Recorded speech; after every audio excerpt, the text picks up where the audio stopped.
Hi everyone, welcome back to my channel. So actually it has been a while that I haven't shared any updates related to our troubleshooting series. And for today's episode, I want to talk about the issue we encountered for OANDA exchange rate import and calculation. So basically, the daily spot rate we imported does not match the calculation of monthly average rate. So in this episode, what I'm going to cover is number one, I will walk you through the detailed issues we had through a live example. And then secondly, I will explain where this issue comes from. And finally, of course, I'll provide a fix to make sure your daily spot rate matches your monthly average calculation. So without further ado, let's get started. First, what is the issue? So currently you see my screen. I'm going to walk you through the foreign exchange rate. So in my scenario, we are importing the exchange rate on daily basis for my exchange rate type as default. So currently I'm under general ledger, and then I'm going to show this currency exchange rates. And under default type, this is our daily spot rate. I can show you an example. Let's say Euro versus JPY. And let's take an example of June 2025. So I'm going to reduce or restrict this filter from date 6/1, and then to date is going to be 6/30, 2025. So now let's see. From this list, you have the daily spot rate imported by OANDA automatically. So I have already shared another video as to how to import daily rates through that import function and API connection. Feel free to check it out if you missed that one. So now let's say we have the daily spot rates ready. And actually, one of the users come back and say, based on this daily spot rate, they also use the monthly average rate. And the one that can also support to import the month average rate and show it as a different exchange rate type here. So in our case, we're using this average type. So I'm going to switch here. You see Euro JPY. And now I'm having a rate. So the issue we had is the client exports the daily spot rate and then calculate the monthly average rate from that spot rate basis. And it turns out that this exchange rate from monthly average doesn't match what we would expect to see from the spot rate accumulation. So let me explain what does that mean.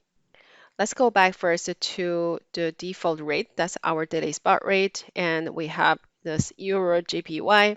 And within the state range, I want to export to Excel. So you can right click here and export our rows. So it's going to give you the total rates of this June period. So let me open up this file. And from this Excel sheet, you will be able to calculate the monthly average. So when I select all those exchange rates of this month on daily basis, it gives me 22 counts down below here, together with the average calculated to 166.40. So I'll just put it here, 166.40. Okay, so this is our monthly average rate from the daily spot rate imported from OANDA. Now, if we go back to Dynamics, and I'm going to switch to my average rate, the system's giving me a different rate, 166.59. So now the user gets confused. Should we trust the monthly average rate? How this is calculated? So as of now, I have explained the issue. Now, let me move on to talk about where this issue comes from. So first, typically from business perspective, they will have this one, the daily spot rate imported. And then at month end, let's say when they do closing, typically that's early of next month.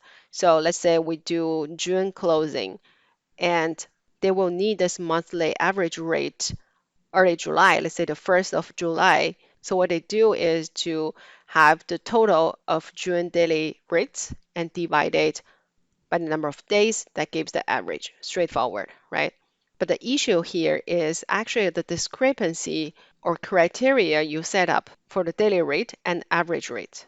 Let me explain. So from the Excel sheet we have seen, you see we have some skipped days. So 1, 2, 3, 4, 5, 8, 9, 10. So those skipped days are actually weekends. So our daily rates are only for weekdays. All right. But when you import the monthly average rate, the system actually considers all 30 days rates, including weekends. How I know that? So let me reproduce that monthly average rate import. So again, I will scroll to the right and show you this import function. Let's assume now I want to import the monthly average rate. So I'm going to open this import currency exchange rate table. And here, exchange rate type is going to be average.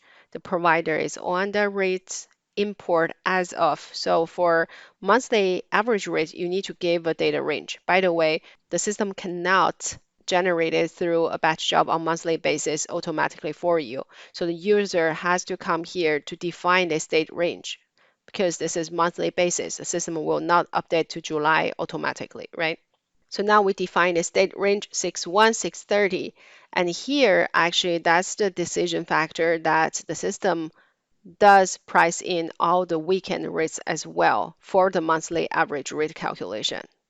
And then you enable the single rate for date range. This is used to import the monthly average rate standard. So you need to enable this option, and then you do OK, right?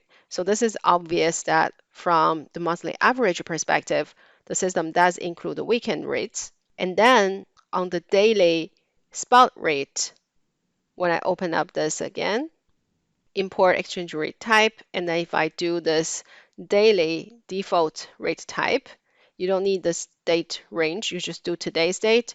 So actually, here is your discrepancy. Only weekdays are considered. All right. So now we talked about where this issue comes from. The final part is how we fix this.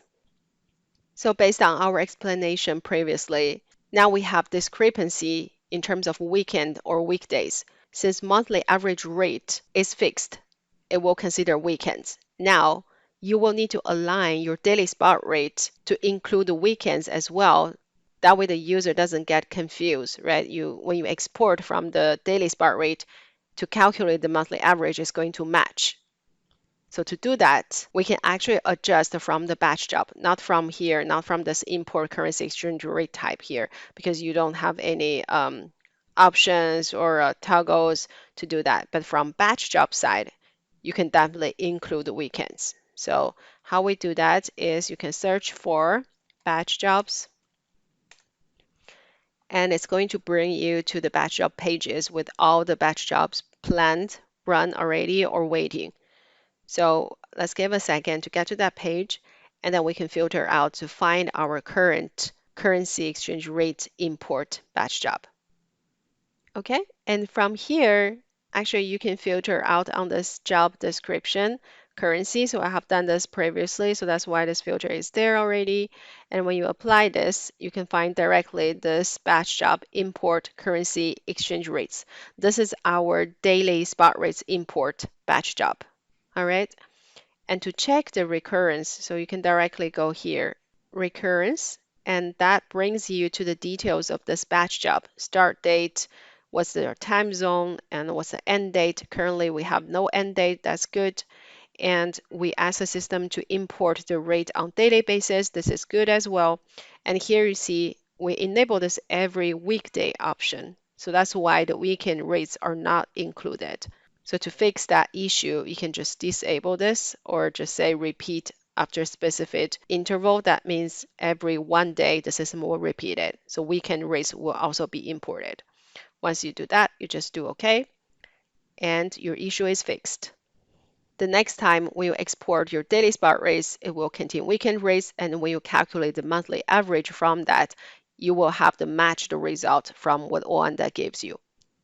All right, and in case the customer's decision is, oh, we don't want to have weekend rates included in my daily spot rate import, then if that's the case, the client has to accept this confusing point for the user having two different set of data. But ultimately, the calculation is still correct. It's just from the display perspective for daily spot rates, they don't see the weekend rates, but the weekend rates does exist, and they are included in the monthly average rate calculation. All right, so that's everything I want to share today. I hope this gives you additional insight and better understanding of the exchange rate type from OANDA, please like, subscribe, and comment your thoughts down below. Thank you so much for watching. I'm going to see you in the next episode.